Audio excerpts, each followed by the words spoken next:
We used to hallucinate because we got into a pretty bad weather for a while in the Indian Ocean. We got in the doldrums for a while, so just didn't go anywhere days on end. And then we used to see these huge tankers go by. Three of us, three grown men. There's a French, Canadian, and German, and myself. We used to say, if only they could just throw us a bucket of ice cream or some steak or something like that, you know. And we really used to hallucinate about this exotic food because we were about 2 weeks extra at sea than we were, or maybe more, nearly 3 weeks. Then you expect. Then we expected we didn't actually have much food left. And we just ate. And when we got back, we ended up in Sri Lanka. And we ended up in a small village, not to the main port. Officially we were kind of unofficially in the country. But we went into the village in Sri Lanka and started eating. This German guy was so clever. He could pick up language. He was a real linguist. He could speak fluent German, French, English, and a couple of other languages. But he had a method of learning. So that's what he did. Within days, we were sitting in Sinhalese and started talking to the locals. And we just started eating, you know, all the local food and the chilies and stuff. It's just amazing. But some of the terminology like kukula and kukikali. Sinhalese is specific rooster and a chicken. We didn't know that, so we went to this family and so dying to have some really nice chicken, you know. And he says he was very clever and said, "Oh, can you get us some kukula?" And they had to go to another town and buy and cook it, and we'll give you extra money. You see. And we went in the evening. It was tough as anything, and all the family were just laughing at us, trying to eat this.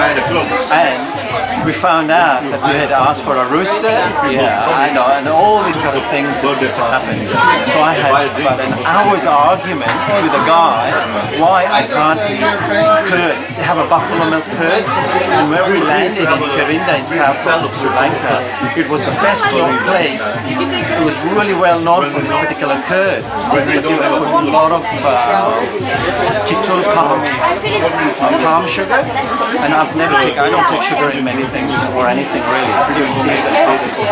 He said you cannot eat this curd without putting this honey or palm sugar and stuff. And I said, look, I just never eat it. And he thought it was just real, almost blasphemous for me not to eat this thing without sugar. So I used to have this amazing experience all the time. So were you allowed to try it without it? Oh, well, I did, but not when he was around, because it was his shout basically, but I had to have it with the sugar. And they don't just put a teaspoon in, you know, they kind of bottle around, pour it around. And it's really thick. It's supposed to be very good. So it's just kind of went along with that. Then I went back, hopped across to India from there. And it's so different. Sri Lankan food is so, yet they use the same ingredients. They use the same food, it's just the way they use it. And Sri Lankans and South Indians use a lot of milk, coconut milk. We don't. There's no coconut milk in any of this food unless they use coconut. In South India, I started beginning to smell like coconut, and that's what I felt. Everything was just coconut. They fry everything in coconut. They kind of cook with coconut. They put coconut on the skin, you know. So when I went to Bombay, first thing I went was in the food market. People cooking fresh food, chapatis, and I just ate and ate. It was so cheap, you know. And those are the memories. And I mean, you eat all every day, but those are the things that stand out. Like just having this amazing food that you've never, you know, you think you're never going to have again after being at the city. We have a menu. No, I did it. When I used to live in Carnarvon. So I met up with this guy. It was pure accident that I met up with this yachty through a nurse that I knew who was Canadian. But through her, I got to know this guy, and he was a French Canadian. So they were going out together for a while and whatever. And we just hit it off. You know. One day he says, "Do you want to come sailing with me? You know, I'm heading off towards Asia. I said, I've never sailed before. That's okay, you know, we're good buddies. So at sea, sailing is not the most important thing. When you're on a 30-foot yacht, getting on with each other is the best thing you can do. If you can get on, you can do everything. And he was right. He was absolutely right. Because there was another yacht that raced Sydney to Hobart.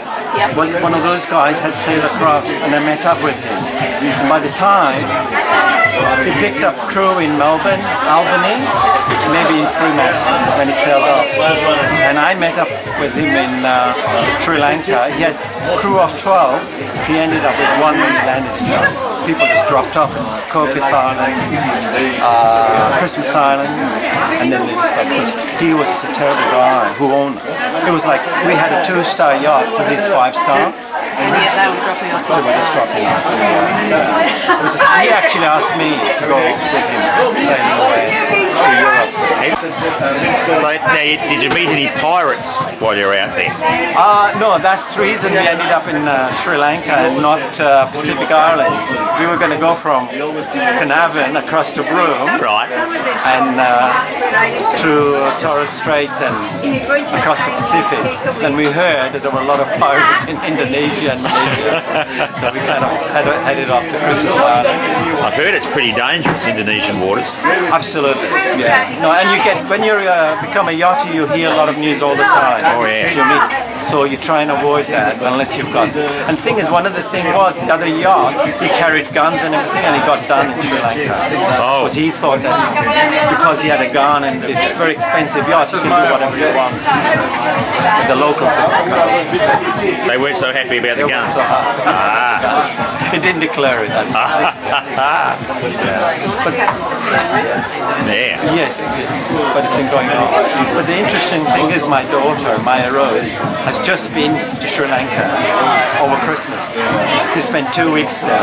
Before it was always a story that I told her. So that was her first trip there. And then she actually went there and she said, Daddy, people actually remembered you. And there were the Baha'is who I met up and they really remembered me because they thought I was a Tamil terrorist, you see. And I was with the police for a couple of days, you know, unwittingly.